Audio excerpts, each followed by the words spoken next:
ఇక ఇటీవల రాష్ట్ర ప్రభుత్వం యూరియా కోసం యాప్ తీసుకొస్తే ప్రస్తుతం కేంద్ర ప్రభుత్వం ఎరువుల కోసం ఎఫ్ఎస్ఎస్ విధానాన్ని తీసుకొచ్చింది. రైతులకు ఎరువులు కావాలంటే ఎఫ్ఎస్ఎస్ లో నమోదు చేసుకోవాల్సిందే, లేకుంటే ఎరువులు దొరకడం కష్టం. కేంద్ర ప్రభుత్వం పైలట్ ప్రాజెక్టుగా ఆదిలాబాద్ జిల్లాలో ఈ విధానాన్ని అమలు చేసింది.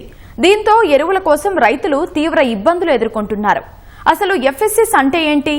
ఉమ్మడి ఆదిలాబాద్ జిల్లాలో క్షేత్రస్థాయి పరిణామాలపై మా ప్రతినిధి మణికేశ్వర్ గ్రౌండ్ రిపోర్ట్.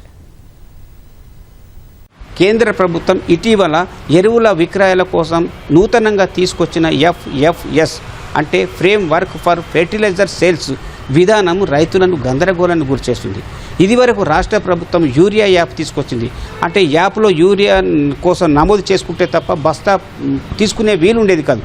తాజాగా ఇప్పుడు కేంద్ర ప్రభుత్వం తీసుకొచ్చిన యాప్లో యూరియానే కాదు, డిఏపి, కాంప్లెక్స్, పొటాష్ కూడా సర్వే నంబర్లు, పట్టాదారు పాస్బుక్ పుస్తకం ఆధారంగా నమోదు చేయాల్సి ఉంటుంది.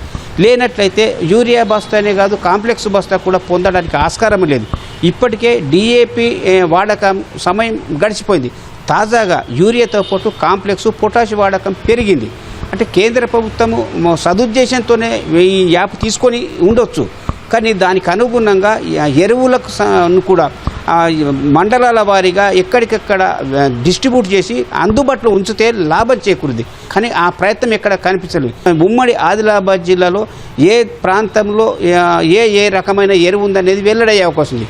అంటే ఒకవేళ ఆదిలాబాద్కు సంబంధించిన రైతులకు ఆదిలాబాద్లో ఉండకపోవచ్చు, దానికి అనుగుణంగా బైన్సా ప్రాంతంలో ఎరువులు ఉండే అవకాశం ఉంది.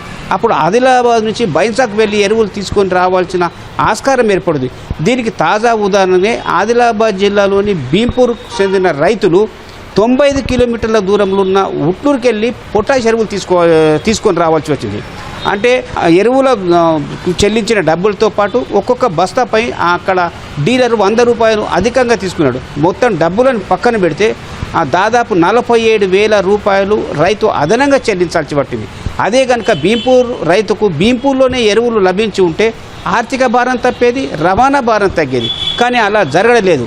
కేంద్ర ప్రభుత్వం అమలు చేస్తున్న ఈ విధానం రాష్ట్రంలోని పైలట్ ప్రాజెక్టుగా ఆదిలాబాద్ ఎంచుకుంది.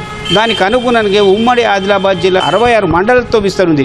ఈ మొత్తం మీద 17 లక్షల ఎకరాలలో పంటలు సాగవుతుంది. ఇలా 11 లక్షల ఎకరాల్లో పత్తి సాగవుతుంది. ఎకరాకు ఒక్కొక్క బస్తాను 2 బస్తాలు తీసుకుంటే యూరియా దాదాపు 1,25,000 మెట్రిక్ టన్నులు, అట్లాగే కాంప్లెక్స్లు 50,000 మెట్రిక్ టన్నులు, పొటాషు దాదాపు 25,000 మెట్రిక్ టన్నులు అవసరం ఉంటుందని వ్యవసాయ శాఖ నిర్ధారించింది. దీనికి అనుగుణంగా ఎక్కడికక్కడ ఎరువులను పంపిణీ చేయాల్సి ఉంది. కానీ ఈ యాప్లో అలాంటి ప్రస్తావన ఎక్కడ లేదు.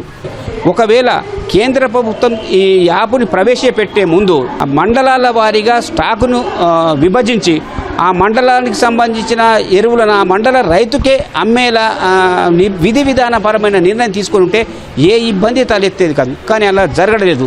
పైగా నిబంధనల ప్రకారం అయితే డీలర్ల వారీగా లేదా వ్యవసాయ సహకార పరపతి సంఘాల ద్వారా కొంత స్టాకుని ఉంచాల్సి ఉంది. అలా ఉంచడం ద్వారా ఆయా ప్రాంతాలలో రైతులకు ఆ ఎరువు తీసుకోవడానికి అవకాశం ఏర్పడుతుంది. కానీ ఆ ప్రయోగము ఈ యాప్లో కనిపించట్లేదు. ఈ యాప్ ప్రధానంగా ఉమ్మడి ఆదిలాబాద్ జిల్లాలోని ఆదిలాబాదు, బైన్సా, నిర్మలు, ఉట్నూరు, ఆసిఫాబాదు, కాగజ్నగర్, మంచిర్యాల, బెల్లంపల్లిలో ఎరువుల వ్యాపార జోరుగా సాగుతుంది. అంటే వీటన్నిటికి సంబంధించిన 66 మండలాలు ఉన్నాయి. ఆ 66 మండలాలకు సంబంధించిన ప్రధాన వ్యాపారాలని ఆశ్రయించాల్సి ఏర్పడుతుంది. గతంలోనైతే ఈ ఎరువులకు మండలాల వారీగా వ్యవసాయ శాఖ సూచించిన లేదా ప్రభుత్వం కేటాయించిన నిల్వను ఏ మండలానికి సంబంధించిన వాళ్ళు ఆ మండలానికి తీసుకొని వెళ్ళేవారు. అంటే ప్రతి మండలంలో ఎంతో కొంత ఎరువు లభించేది. మరొక ప్రాంతానికి వెళ్ళాల్సిన అవసరం లేదు. ఇప్పుడు కూడా అట్లాంటి చేయడానికి ఆస్కారం ఉంది. కానీ ఇప్పుడు నెట్గా డబ్బులు చేతిలో ఉన్నవారు ముందుగా ఎరువులు కొనుక్కోవడానికి ఆస్కారం ఏర్పడుతుంది. డబ్బులు లేకుంటే ఆ సమయంలో ఆయన ఉండే ప్రాంతంలో ఎరువులు లేకపోతే మరో ప్రాంతానికి లేదా మరో మండలానికి వెళ్ళక తప్పని పరిస్థితి ఏర్పడుతుంది. అంటే ఆ మండలాల వారీగా ఆ మండలానికే ఎరువు కేటాయించాలనే నిబంధన కనుక అనుమతి చేస్తే మరొక మండలంకు సంబంధించిన వ్యక్తులు అక్కడికి వచ్చే ఆస్కారం ఏర్పడదు. ఇప్పుడు ఆ ప్రయత్నం చేయకపోవడంతోనే రైతులను గందరగోళానికి కూర్చేసి పైగా ఆదిలాబాదు ఉమ్మడి జిల్లాలో యూరియా యాప్ని వినియోగించినప్పుడు సెల్ ఫోన్ సిగ్నల్ లేక మారుమూల ప్రాంతాల వాళ్ళు వెళ్ళలేక తీవ్ర నానా ఇబ్బంది పడాల్సి వచ్చింది. ఇప్పుడు అదే పరిస్థితి ఈ ఎరువులలో ఉండడంతో కొంత ఇబ్బందికరంగా మారింది. కేవలం అప్పుడు రాష్ట్ర ప్రభుత్వం అమలు చేసిన యాప్లో అయితే యూరియా మాత్రమే పరిమితితే కేంద్ర ప్రభుత్వం తీసుకొచ్చిన ఈ విధానం అన్ని ఎరువులకు వినియోగించడమే కొంత ఇబ్బందిని గురి చేస్తుంది, అట్లా కొంత గందరగోళానికి దారితీస్తుంది. కానీ రైతుల అభ్యంతరాలనైతేనేమి రైతుల కష్టాలనైతేనే పరిగణకు తీసుకునే యంత్రాంగం కనిపించలేదు. యంత్రాంగం చేసినా కూడా అది అమలయ్యేది లేదు. ప్రధానంగా దీంట్లో రాజకీయ పార్టీల నుంచి లేదా ప్రజాప్రతినిధుల నుంచి కొంత అభ్యంతరం వ్యక్తం చేస్తే లేదా రైతుల ఇబ్బందులను గుర్తిస్తే వెసులుబాటు కలిగించే అవకాశం ఉంటుంది. ఇప్పటికే కీలకమైన దశకు పంటల సాగు చేరుతుంది. అలాంటి కీలక దశలో ఎరువుల కోసం రైతులు పరుగులు తీయాల్సి రావడం బాగా ఆందోళనకు దారితీస్తుంది, అసంతృప్తికి దారితీస్తుంది. ఇప్పటికైనా ప్రభుత్వం ఈ యాప్ని కొనసాగిస్తూనే దానికి అనుగుణంగా మండలాల వారీగా అట్లాగే సహకార సంఘాల వారీగా ఆ ఎరువులను అందుబాటులో ఉంచితే మేలు చేసినట్లు అవుతుంది. లేనట్లయితే రైతుల గోసను పట్టించుకున్నట్లుగా ఉంటుంది. కెమెరామెన్ కిరణ్తో Mani, ETV news, photo studio.